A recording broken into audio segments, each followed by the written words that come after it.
வன்னியர் சங்கம் நடத்தும் சோழ மண்டல சமய சமுதாய நல்லிணக்க மாநாட்டில் நான் கலந்து கொள்வதற்கு மேடை ஏறிய போது என்னுடைய கண்கள் ஒரு நிமிடம் பணித்தன. தமிழில் சொல்லுவார்கள், ஒரு வார்த்தை வெல்லும், ஒரு வார்த்தை கொல்லும் என்று சொல்வார்கள். இந்த மாநாட்டில் ஒரு பறையர் சமூகத்தின் பிரதிநிதியாக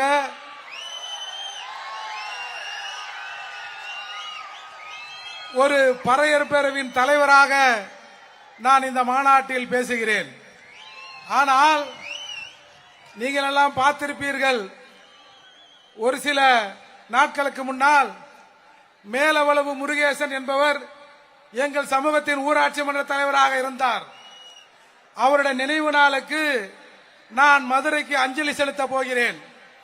எங்கள் கட்சியில் இருக்கிற எங்கள் சமூகத்தின் அடையாளம் என்று சொல்கிற நபர், பறையன் என்று யாராவது சேரிக்குள் வந்தால் செருப்பால் அடித்து விரட்டுங்கள் அந்த நாய்களை என்று சொன்னார்.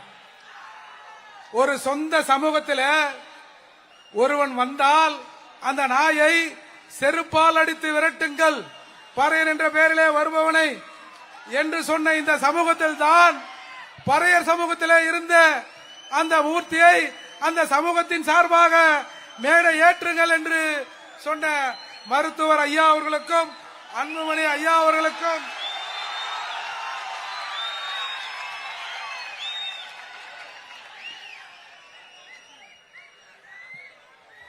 அன்பு அண்ணன் ஜி.கே. மணி அவர்களுக்கும் அன்பு அண்ணன் வழக்கறிஞர் பாலு அவர்களுக்கும் இந்த நிகழ்ச்சியில் என்னை கலந்து கொள்வதற்கு அடிக்கடி என்னை தொடர்பு கொண்டு இதை ஆர்கனைஸ் செய்த அண்ணன் ம.க. ஸ்டாலின் அவர்களுக்கும், மாவீரன் குரு அவர்களை மனதிலே நினைத்து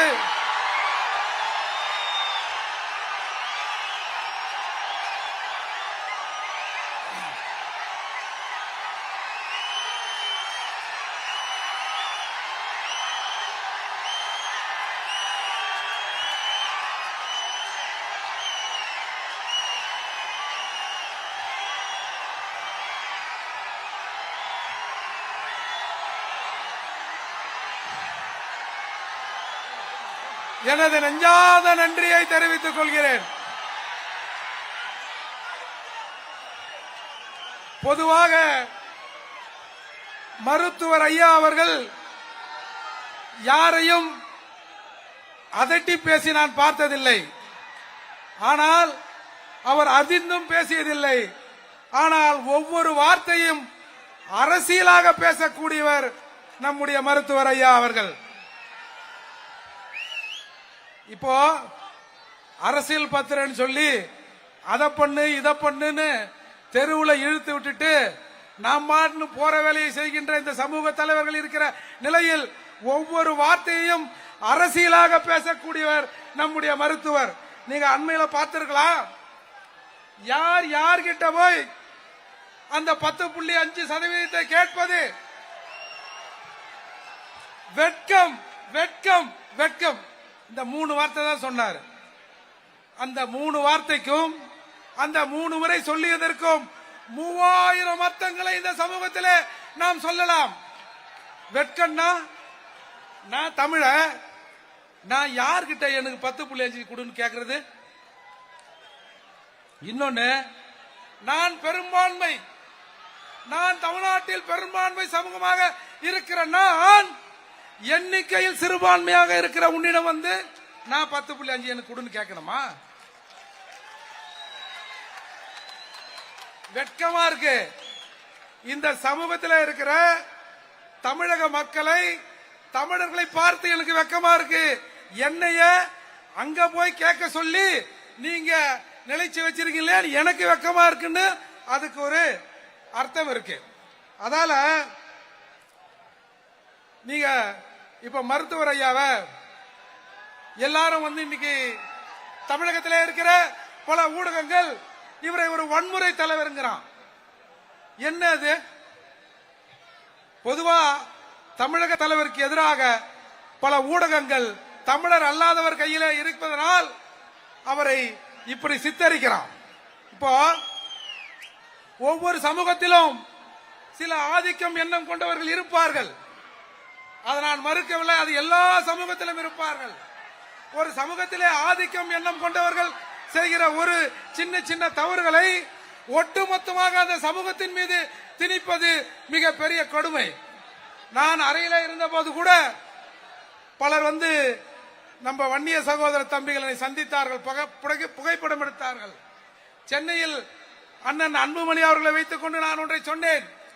இந்த சமூகத்தில் வன்னியர் சமூகத்திலும் பறையர் சமூகத்திலும் ஆங்காங்கே சில முரண்பாடுகள் நடக்கின்றன. அந்த முரண்பாடுகளை வன்னியர் சமூகத்தின் சார்பாக நீங்களும் பறையர் சமூகத்தின் சார்பாக நாங்களும் வந்து இதை தீர்த்து வைக்க வேண்டும் என்று சொன்னேன்.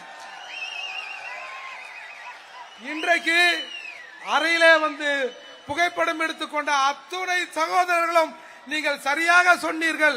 இதை நடைமுறைப்படுத்தினால் வாங்க வேண்டிய இடத்திலே இருக்கிற நாம் கொடுக்க வேண்டிய இடத்திலே இருப்போம் என்பதை நாம் மறந்துவிடக் கூடாதுன்னா அதால நீங்க சொல்லி எங்கள் தலைமையிடம் சொல்லி வற்புறுத்துங்கள் என்று சொன்னார். உண்மையிலேயே பறையருக்கும் வன்னியருக்குமான பிரச்சனைகள் நாம் இருவரும் சேர்ந்து நின்றால் தமிழகத்தில் பல பூட்டுக்கள் உடைபடும், சிலரின் வெளிச்சம், சிலரின் முகமூடிகள் கிழிக்கப்படும். இங்கே திராவிடம் என்ற பெயரால் தமிழர்களை பிரித்தாளுகிற சில பிரிச்சுக்காரர்கள், சூழ்ச்சிக்காரர்களின் அந்த சூட்சும வேலைகள் தமிழகத்தில் இருந்து அப்புறப்படுத்த வரும். நான் கேட்கிறேன், நேத்து வரை குடிதாங்கி என்றும் ஒரு பட்டியல் சமூகத்தை சேர்ந்தவன் உடலை தன்னுடைய தோளிலே சுமந்தார், அதனால் இவர் தமிழ் குடிதாங்கின்னு சொன்னீங்கல்ல, இன்னைக்கு என்னுடைய தந்தை கூட என் பக்கத்திலே உட்கார்ந்து 1 மணி நேரம் எனக்கு உணவு பரிமாறியதில்லை. மருத்துவரையா என் பக்கத்தில் என்று 1 மணி நேரம் உணவு பரிமாறினார் என்று சொன்ன நீங்க பாட்டாளி மக்கள் கட்சி வந்தால் விசிகா இருக்காதுன்னு சொல்றீங்கல்ல, இதை நீங்க சொல்லல, இந்த திராவிட கட்சிகள் இதை சொல்ல வைக்கிறார்கள்.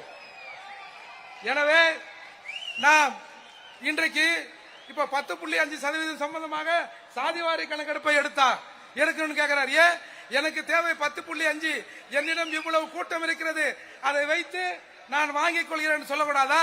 எனவே இந்த தமிழ் சமூகம் ஐயா மருத்துவரை எதிர்பார்க்கிறது.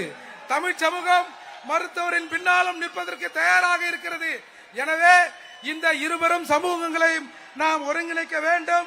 ஒரு விஷயத்தை மட்டும் சொல்லி முடிக்கிறேன். இன்றைக்கு விடுதலை புலிகளை பற்றி பேசிக் கொண்டிருக்கிறார்கள். ஒரு காலத்தில் சர்வதேச சமூகங்களும் ஒரு பாடல் பல மேடைகளில் ஒலிக்கப்பட்டது.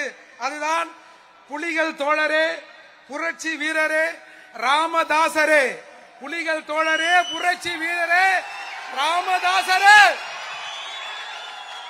என்று இலங்கையில் எழுதிய பாட்டு தமிழகம் முழுக்க, இந்தியா முழுக்க, உலகம் முழுக்க அந்த பாட்டு ஒலிக்கப்பட்டது. அன்றைக்கே தமிழினம் மருத்துவரின் பின்னால் அணிதிர தயாராக இருந்தது.